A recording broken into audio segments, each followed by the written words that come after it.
Hey folks, welcome back to another episode of Let's Play Stationeers. I took the liberty of doing a little mining before I started recording, because I know I'm going to need a lot more silicon and copper, as well as some electrum for the project I have in mind. So, I now have those materials. I think while we get to started smelting, we'll talk about what we're going to be doing today.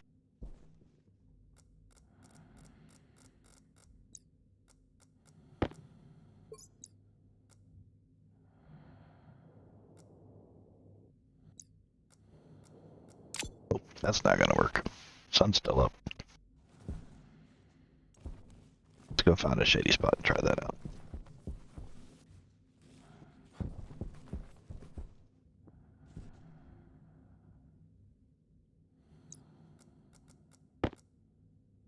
Yeah, that's better.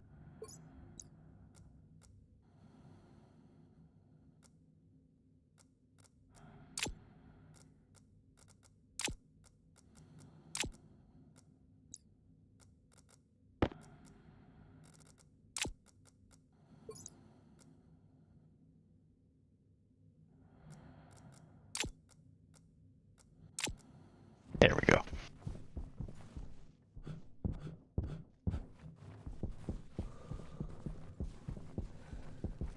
So, the plan for today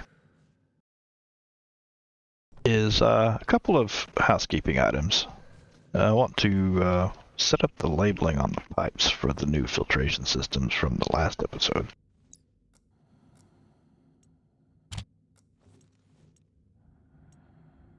And also I want to improve our solar power production. We can see it's afternoon and our batteries are not empty, but they're not where we want them. So after those, though, the main event is going to be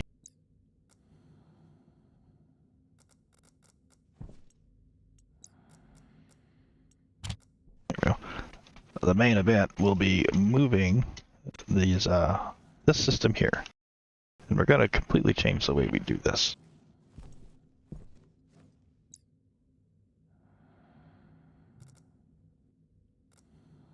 I think we're going to start by making up our electrum.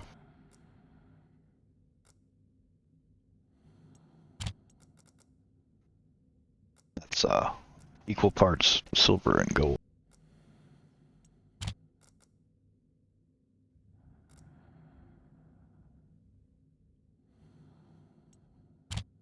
And the tricky bit is pressure needs to be 2.4 megapascals or less.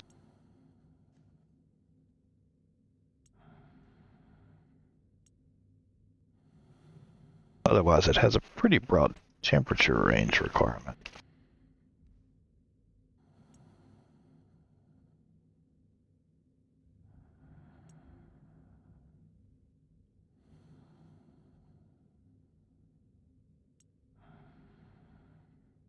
Yeah, we're gonna let that just cool down and lower the pressure on its own now. There we go. Boom, electrum. Now, is that hot enough to melt this copper?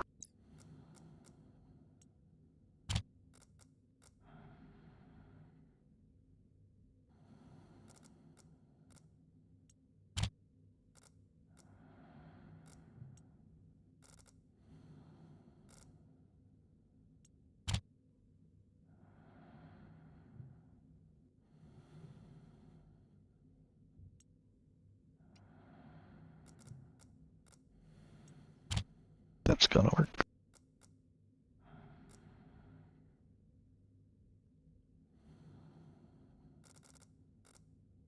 I think 600 Kelvin might be the lower limit on this.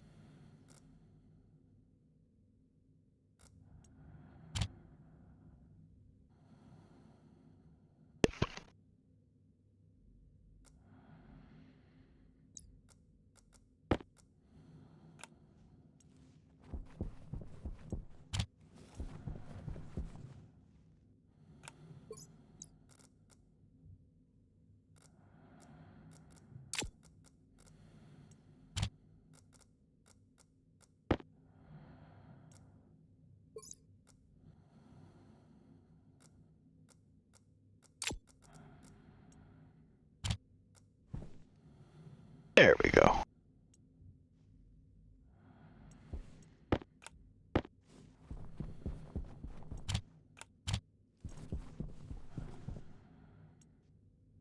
Now, while that's going, look and see what we need for our solar panel upgrade. Steel and gold.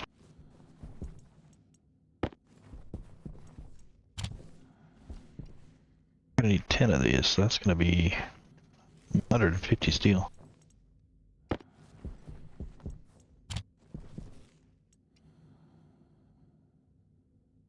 And 200 copper, that'd be good. And then 50 gold. Hydration critical. Where is the gold?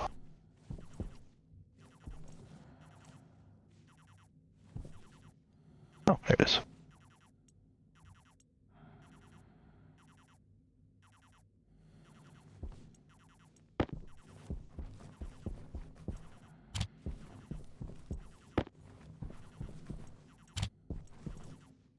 And we'll start that going.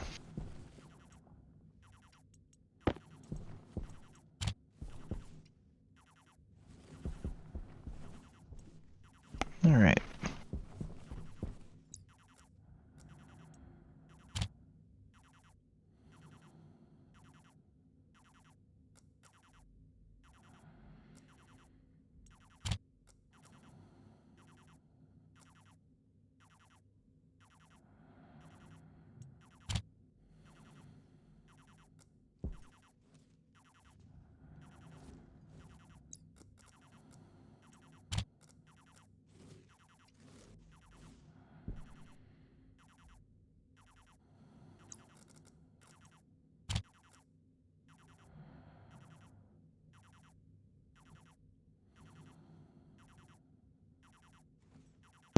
Not hot enough for the silicon.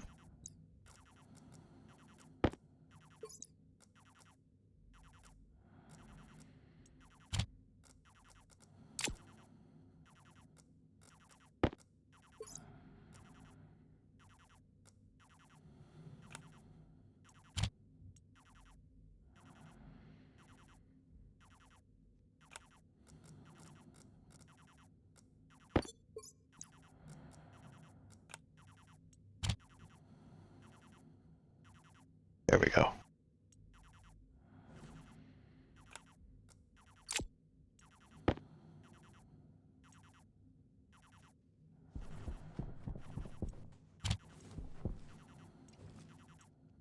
Let's turn that on. Let's go get a drink.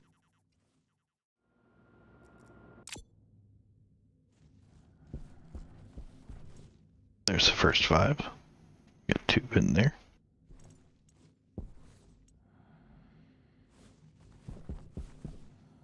And while those are working, let's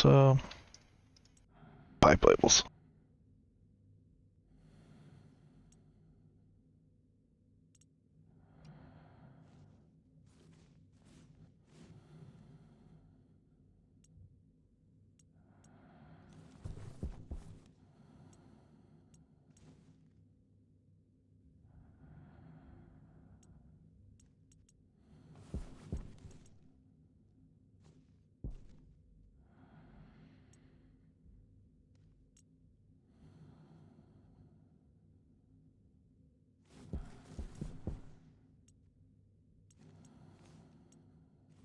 Alright, there's our 10 solar panels.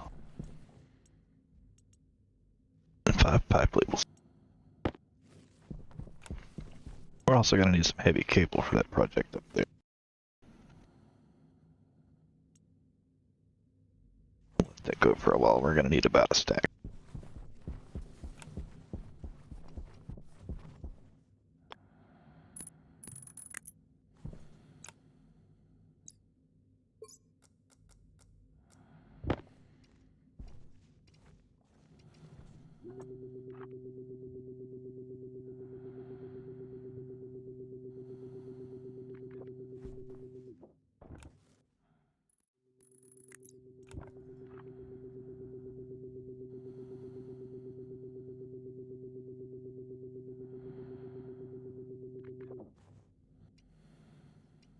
Hey, that job's done.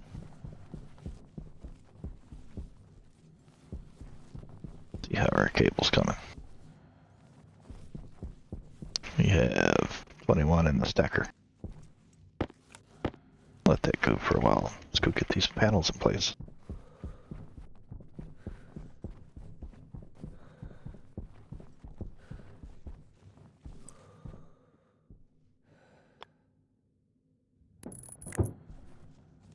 Gonna orient them the same way.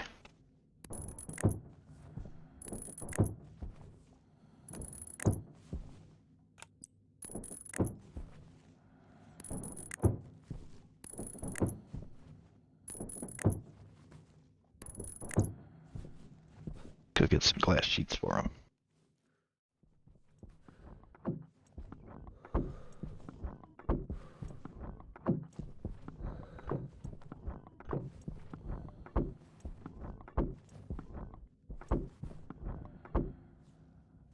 Alright.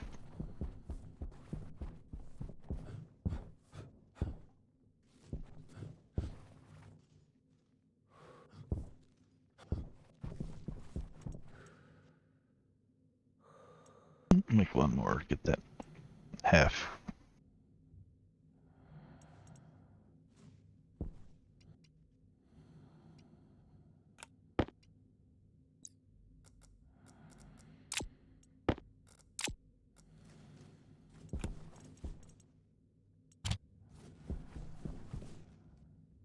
Right.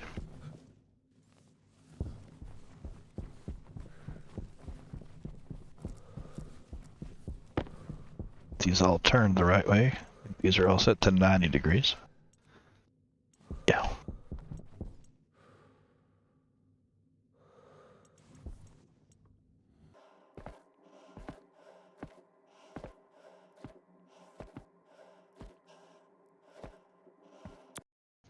Alright.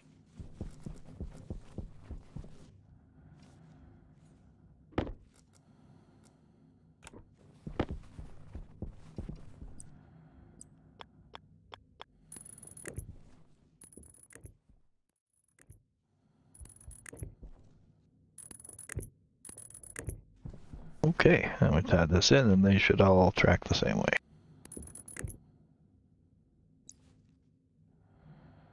Nice.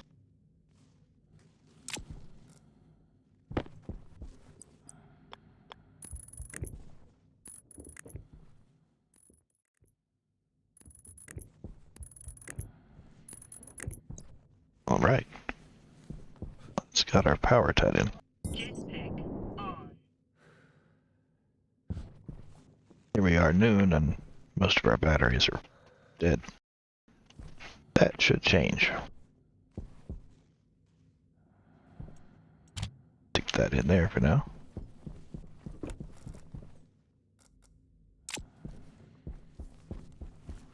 Now for the main project here.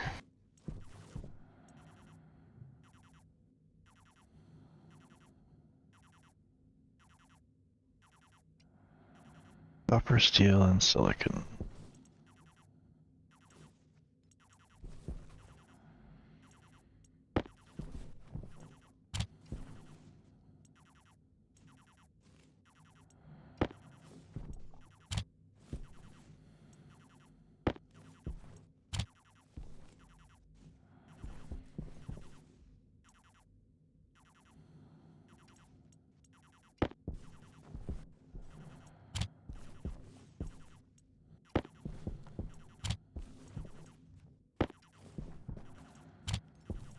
Okay, so to start with, we're going to need 5 of these insulated tanks because we're changing our entire paradigm of how we handle our hot waste.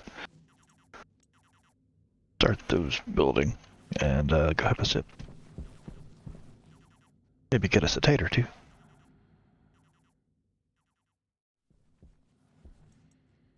Got 3 tanks so far.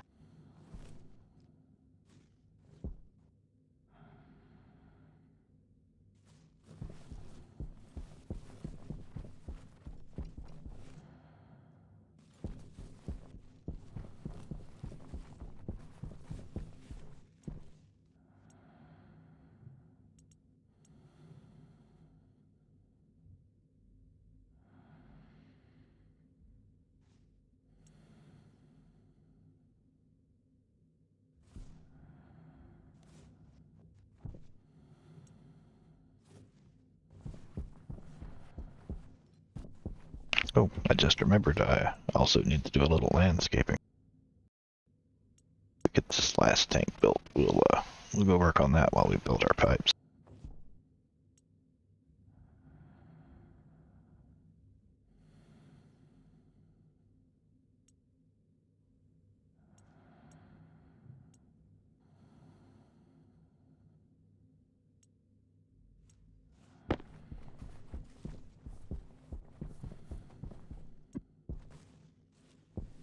Alright, so we're going to extend this out a little bit because we're going to need some room back here for other stuff. Jetpack on.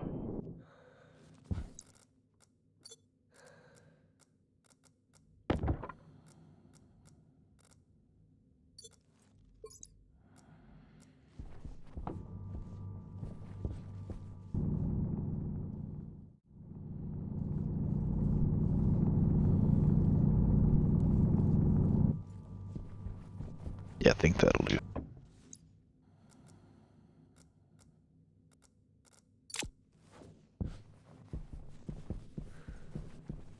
I think we're going to need about 4 stacks of these insulated pipes. Let that go for a while and check back in on it.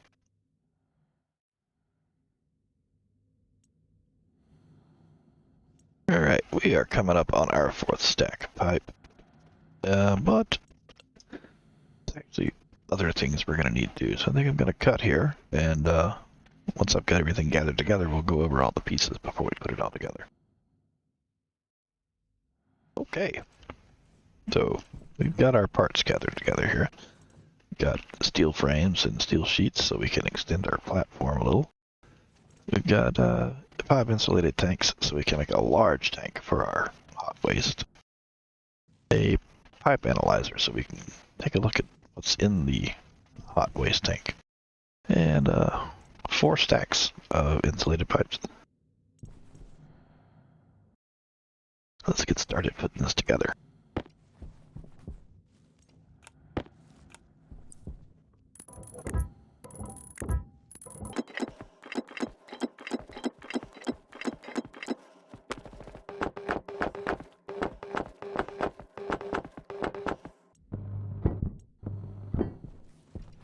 Alright. That's actually more space than we really need, but there's future plans.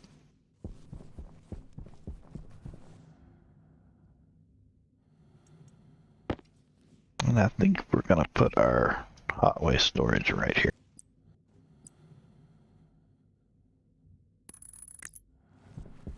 And I believe that works just fine.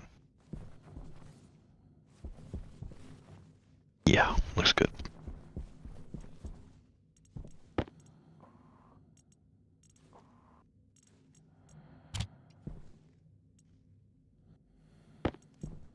Okay.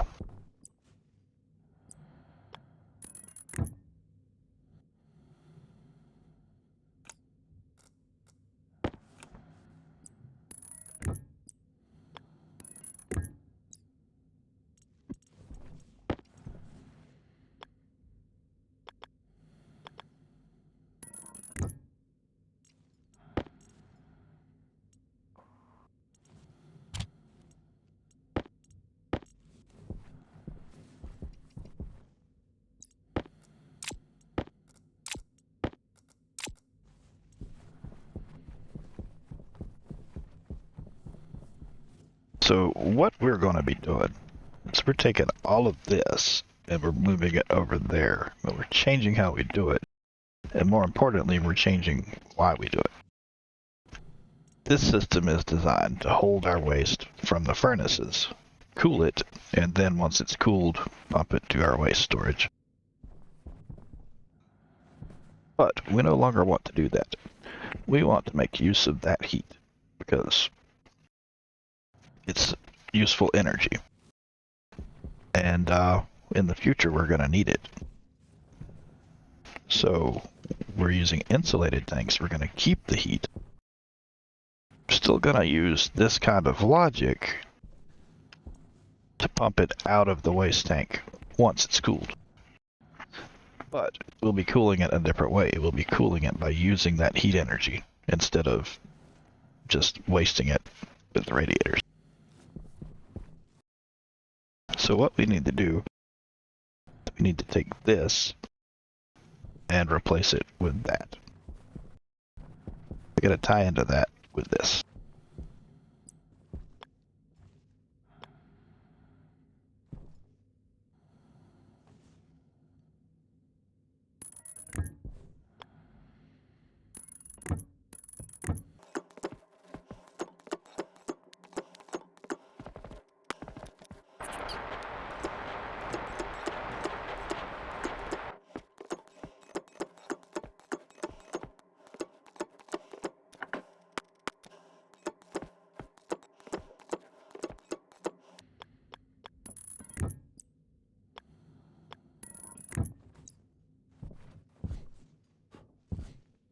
Jetpack on.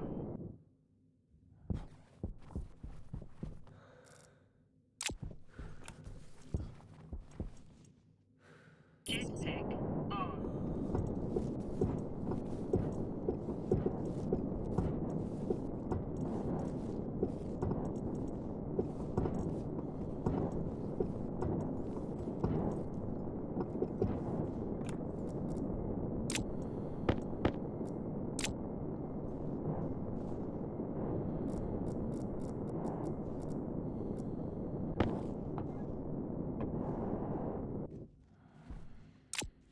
Let's go ahead and vent all this into the other system.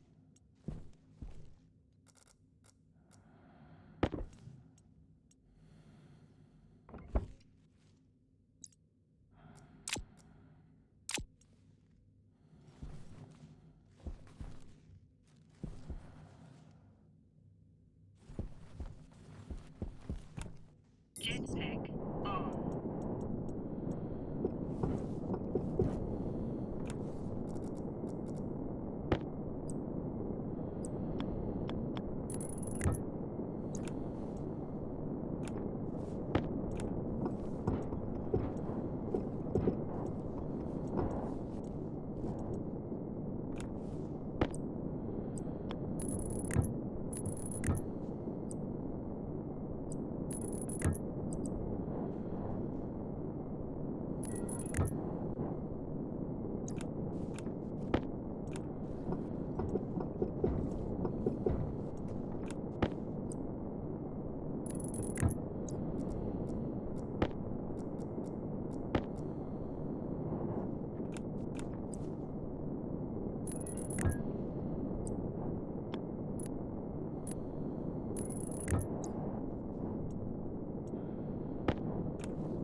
That's gonna take a while. But that's alright. So now we've got this converted over. Vent this down, or when this one is venting that room, it'll all go into the hot waste tank over here.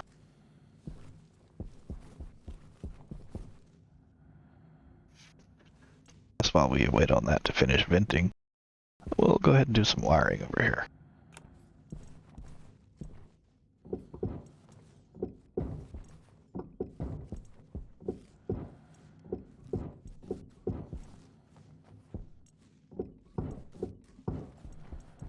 We want to rework this too.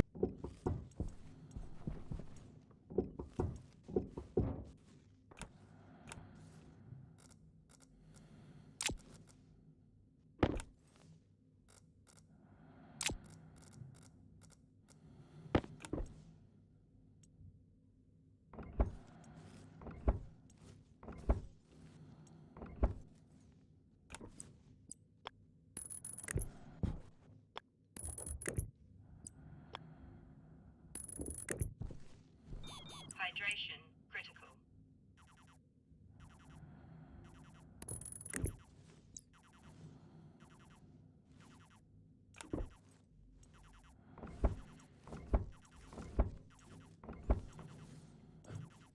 Jetpack on.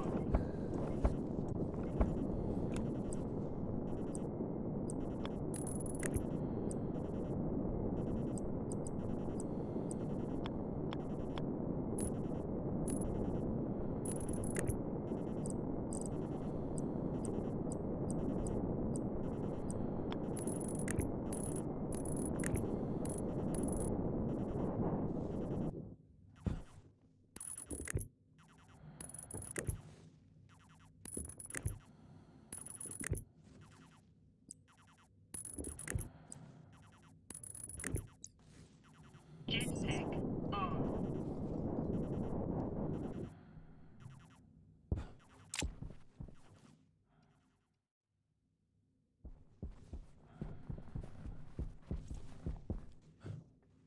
Jetpack on.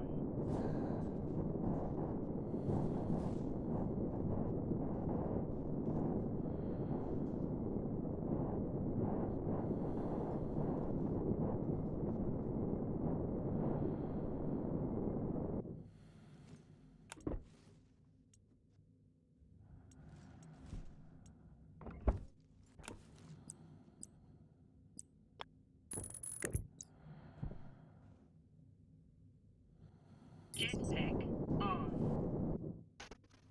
Okay, let's get this redone. Now we want to bring this around. I need more cable.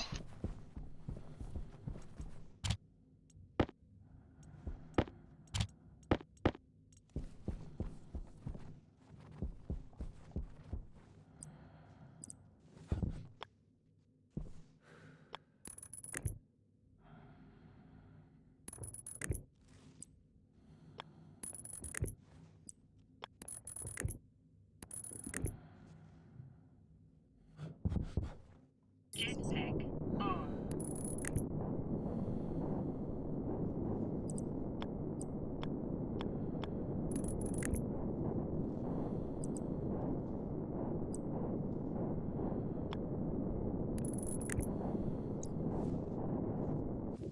Tie that data connection in case we want to make use of this tank's data. Jetpack on.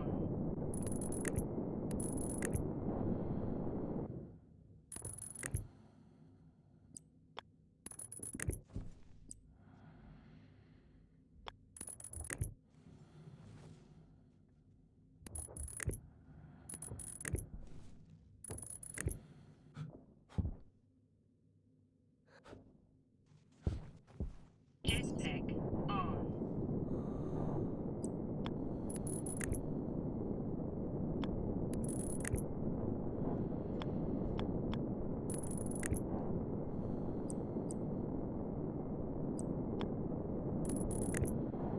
There's a method to my madness here. I know what's gonna go here, so I'm setting up the cabling in advance.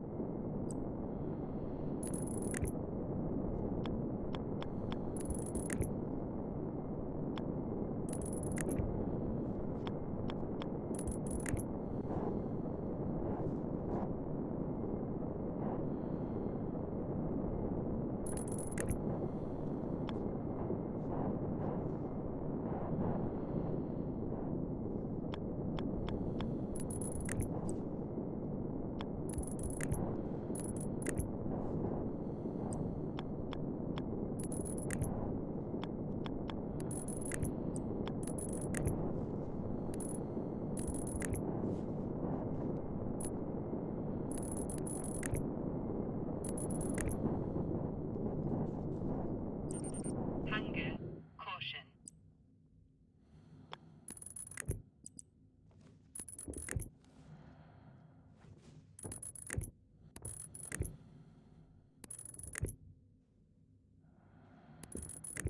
Jetpack on.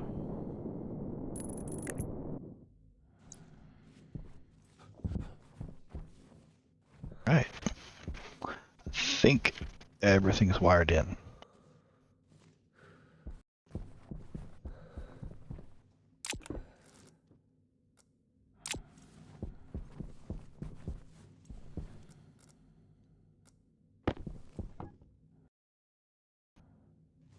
Okay, looks like this is empty.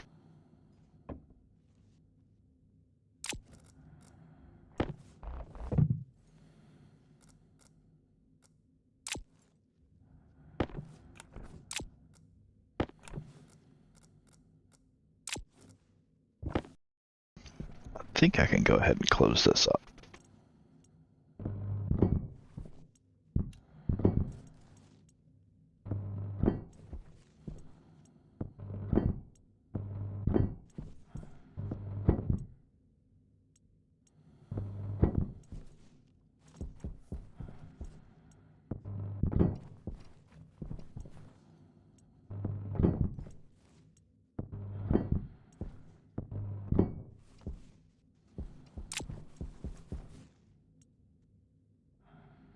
Alright.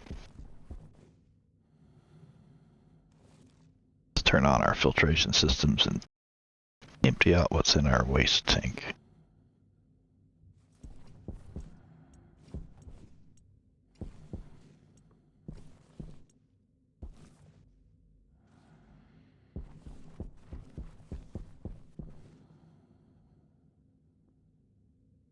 Yeah.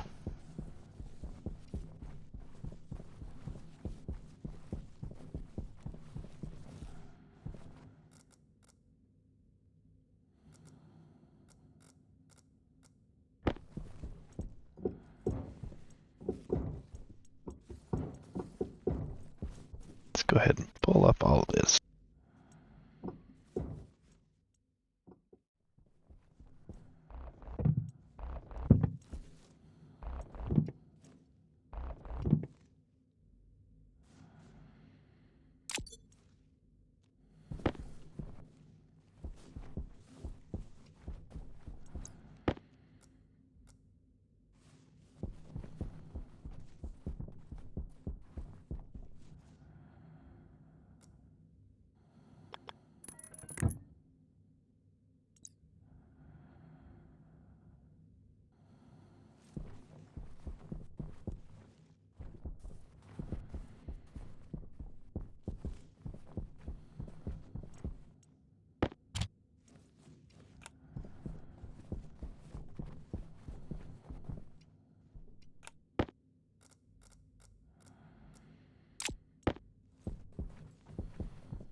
Power low.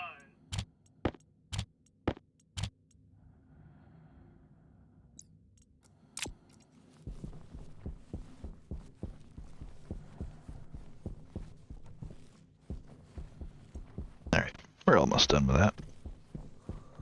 Yep, bye.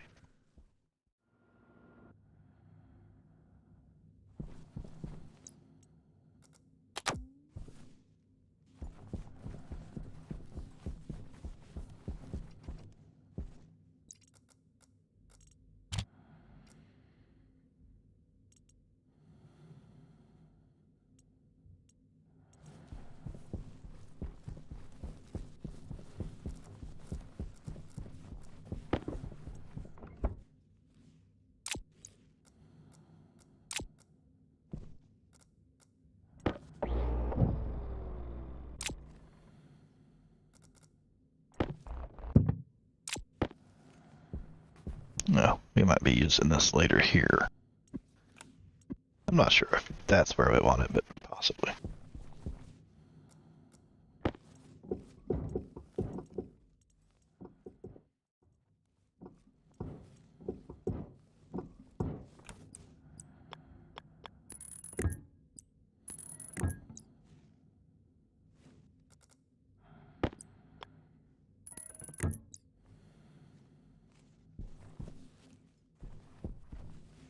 I think that's all of that taken care of.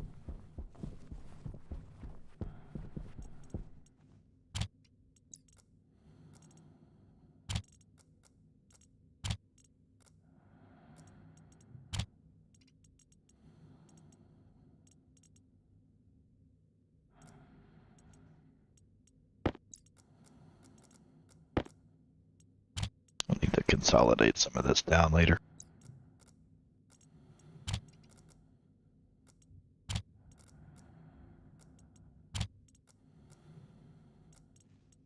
Yeah. Alright. So, that's got our plumbing and wiring done here. One more thing I do want to do. Grab our gray spray paint and clean this up over here.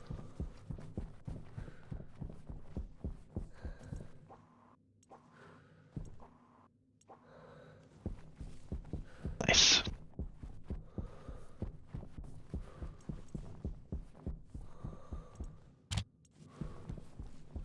Okay.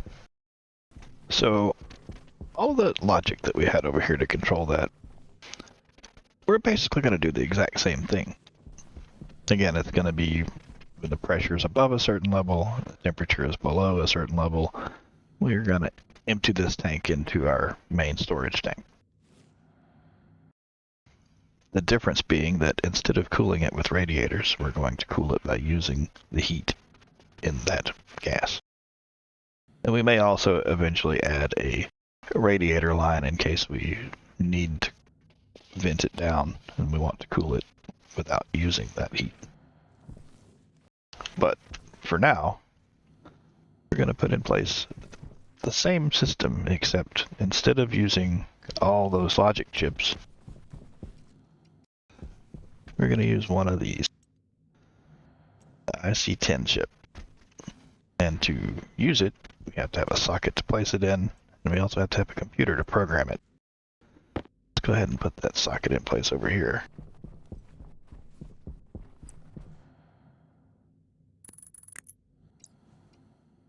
That'll work.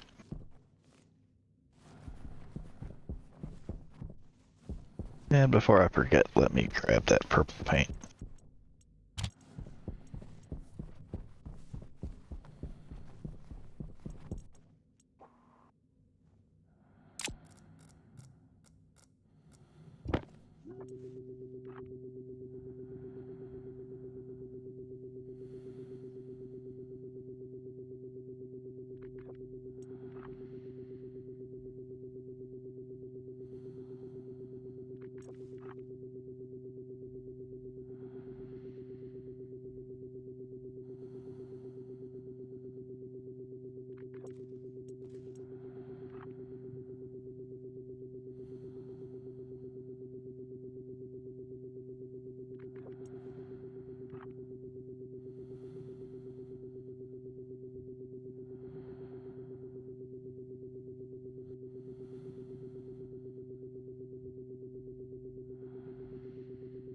Yeah, that'll work.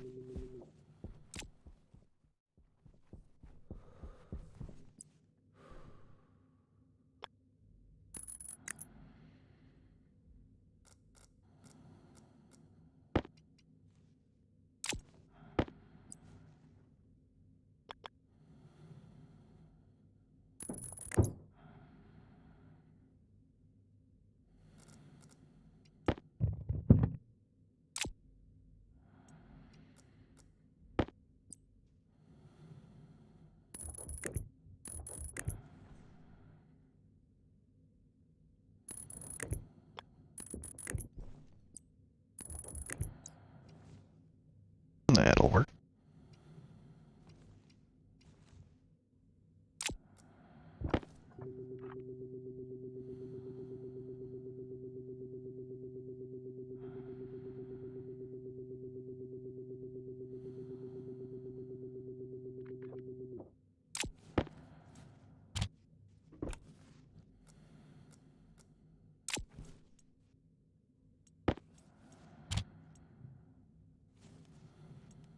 All right. Now there's only one ICT and IC circuit housing on this circuit, so don't have to worry about selecting the correct one. And because I've done this before, I already have code, but I'm going to walk you through it. My hope is that I can explain this clearly enough that someone who's never worked with it will be able to understand what's going on. Before I do that, though, I should probably hydrate.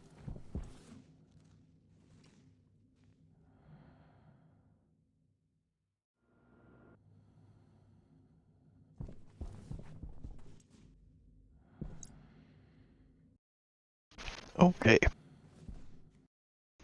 First, we want to open the editor. That brings us here. Now, there are a variety of buttons across the top. We're going to open the library button that has code that we have saved in the past. And in this case, we're going to use, I think, this one. So this button will import it in.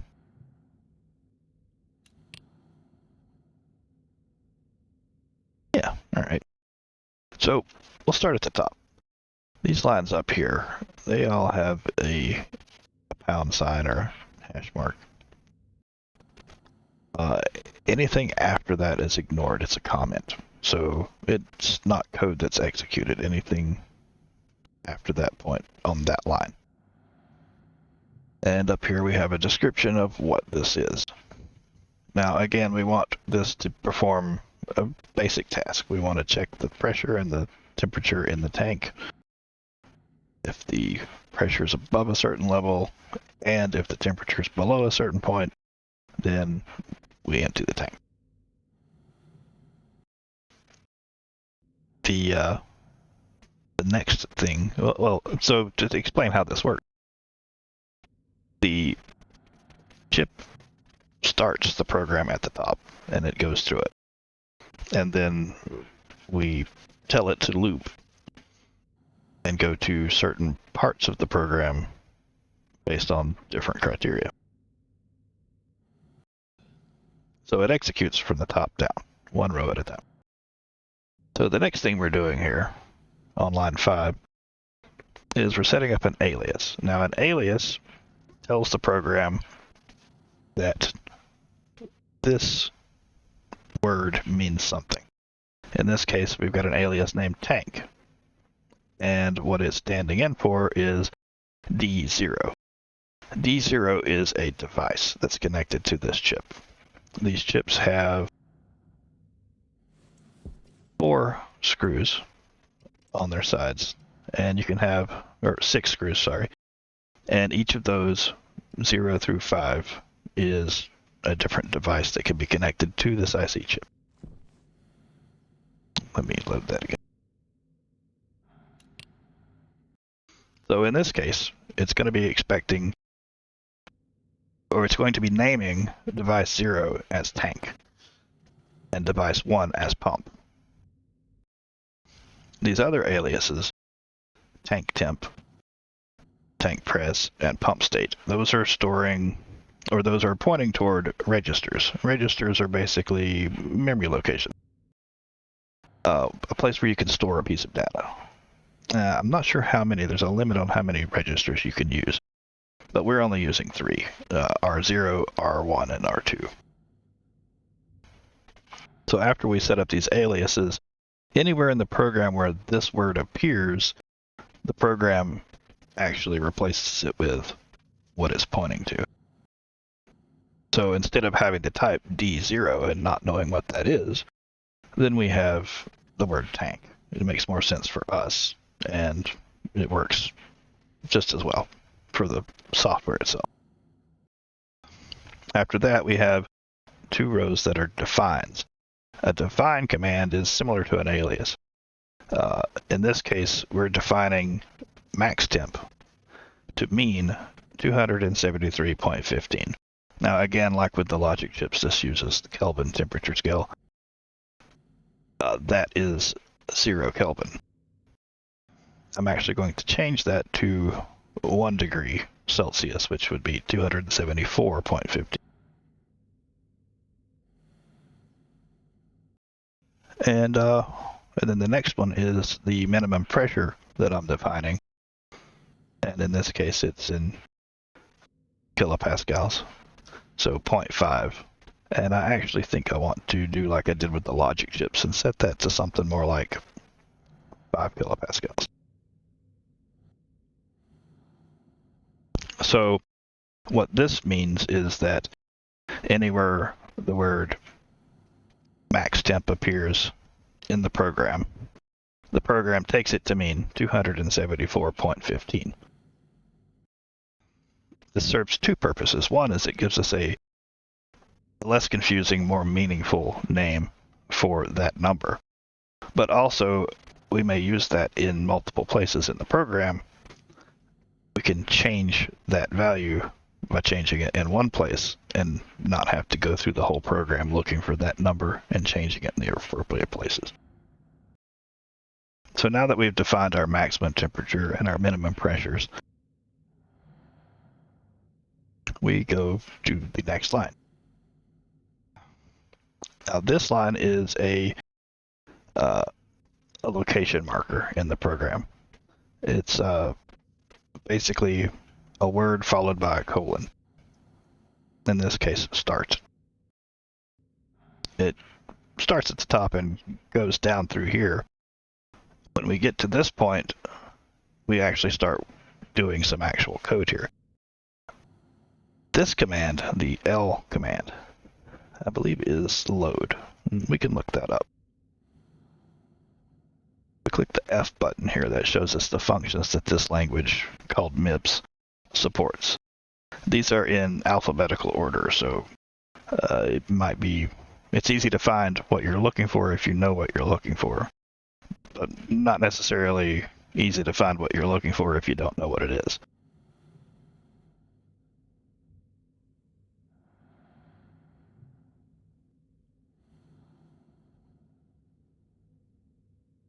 So if we look at the L command, it loads a device variable into a register. And the formatting of the command is the L, and then a space, and then what register, and what device, and what variable we're storing. There's a list of variables from devices if you click the X button. And you can see the various variables that are available.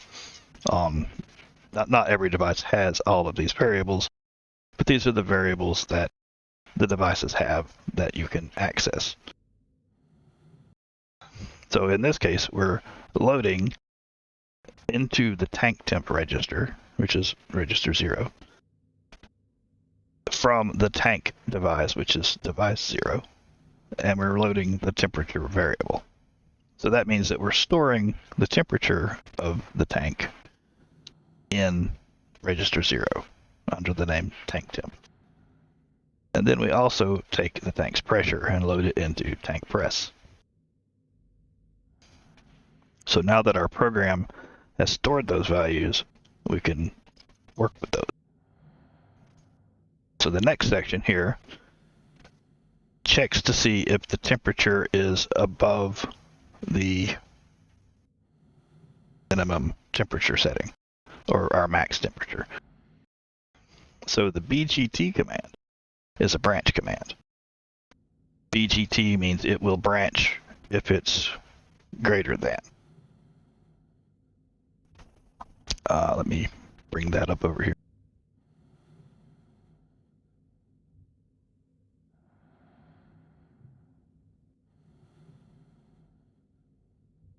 BGT. So it will go to this one if the first one is greater than the second one. So pump off is a label for a line like the start label. Here we have pump on, here we have pump off. So what will happen is if tank temp, the temperature in the tank, is greater than the max temp, which is what we've stored here, if it's greater than 1 degree Celsius, it will jump to this line here where it's labeled pump off. If it's not greater than, if the temperature is not higher than our max temp, i.e. it's safe to pump the contents of the tank out, then it won't make that jump. It'll go to the next line. And the next line is blank and then a comment. And then we have another jump, another branch command. In this case, if it's less than, BLT. This command, if the first entry is less than the second entry, then it will make that jump.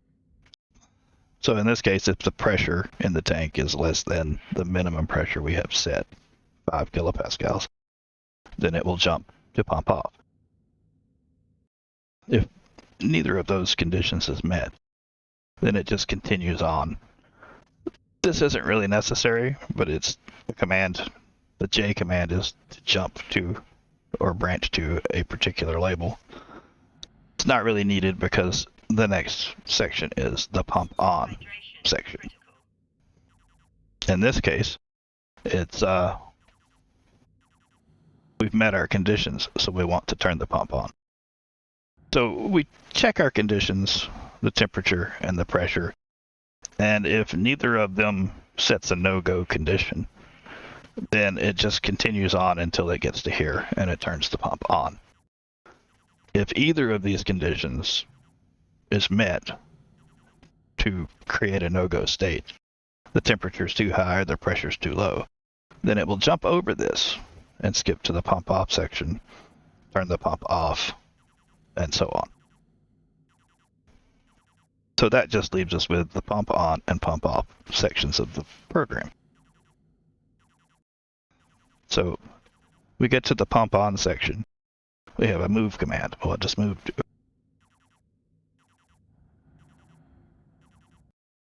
Move basically stores a value in a register. Now we have a register called pump state where it's set up to store what state we want the pump to be on. And we store a 1 in it, which is, on, binary on, true.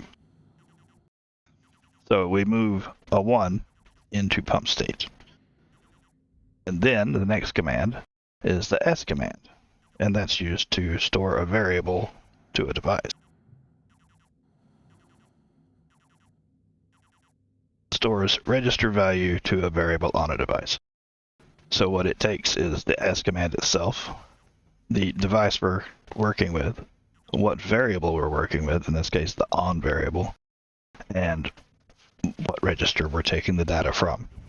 So pump state has a 1 in it, and we're sending that 1 to the pump's on variable. The next line is a sleep command, and that basically just tells the device to stop processing for, in this case, I think 5 ticks.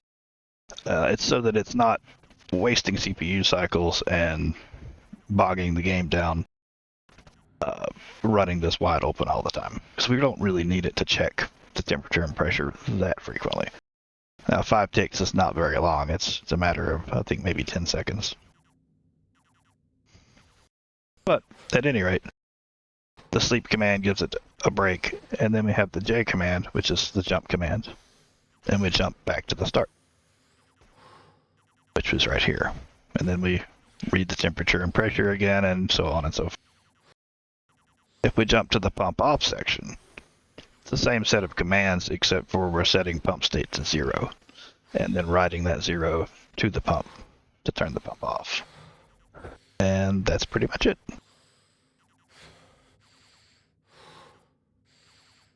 So now that we've confirmed the code, we're going to export it to the chip, which we just did. And then we'll have a drink before we die.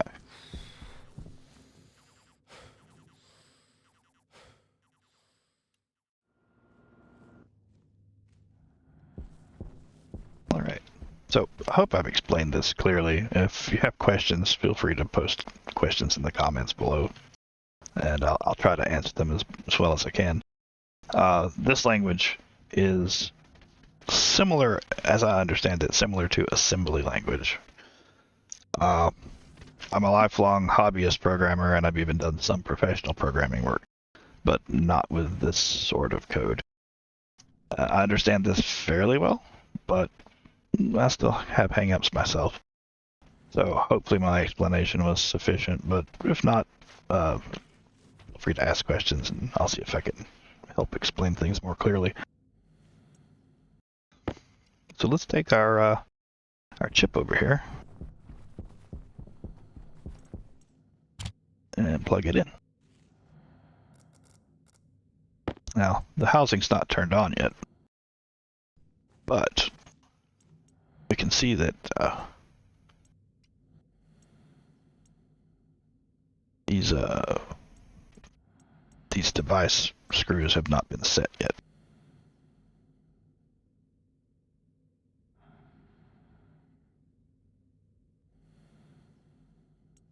Let me turn this on. Alright, so it's looking for, and when you turn the housing on, it updates these screw heads. So when I look at this screw, D0, that's device 0, I can see the variable name in the program listed in yellow there. And it's currently set to the hot waste storage tank, which is what we want. And then this one is set to pump, and it's currently set to no device. So we need to set it to the hot waste drain pump.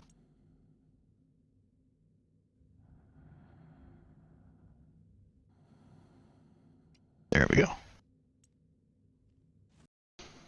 And now it stops flashing that error because we've set the device screws.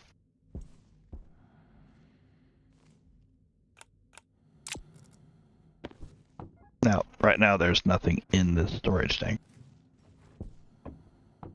Nothing in this one either, for that matter. So, what we can do, let's fire up the furnace a bit.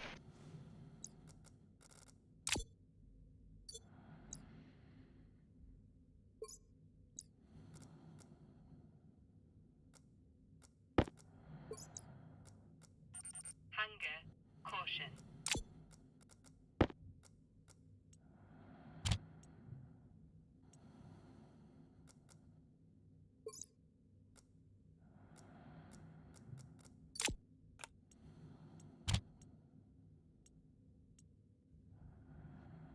Okay, that's not very hot, but that's alright. We're just testing things.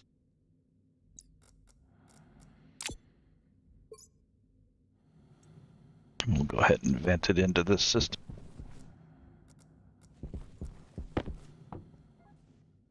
Now we've got hot gases in here.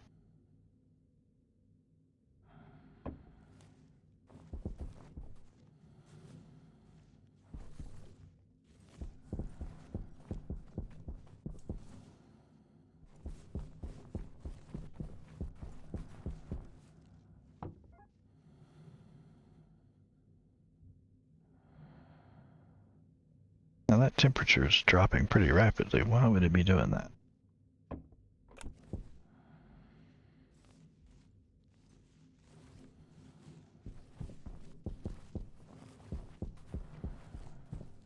Jetpack on. All the pipes are insulated.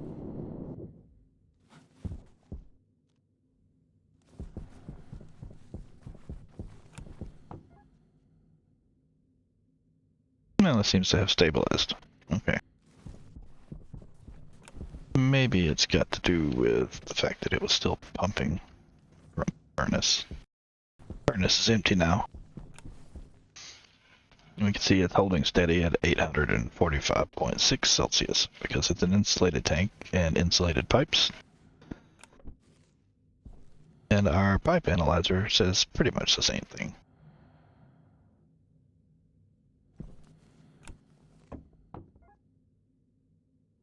What's worth noting is that that's not going to cool off. These insulated tanks are effectively perfectly insulated. So what we can do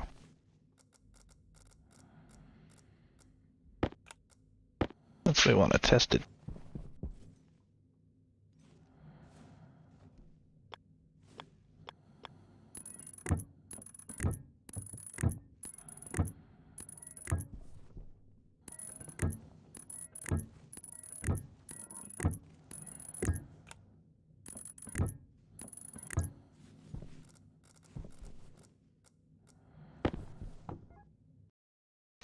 And now the temperature's dropping. Seems a little silly to put radiators on insulated pipes, but we do that while we test this. And while that cools, let's go have a sedator. Okay, our pressure is dropping along with the temperature, so we may not have this on for very long before the 5 kilopascals cut off. Almost to 1 degree Celsius. Oh, there it goes.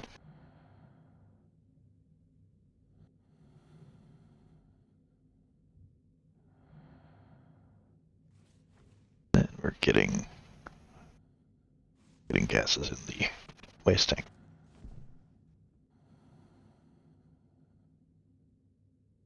This took a very long time to cool off.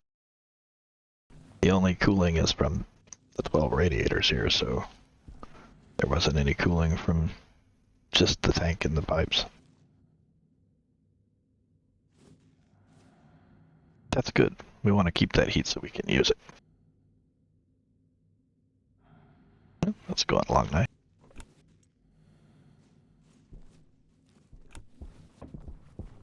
All right, so I think that's another project in the can. To go along and remove all these.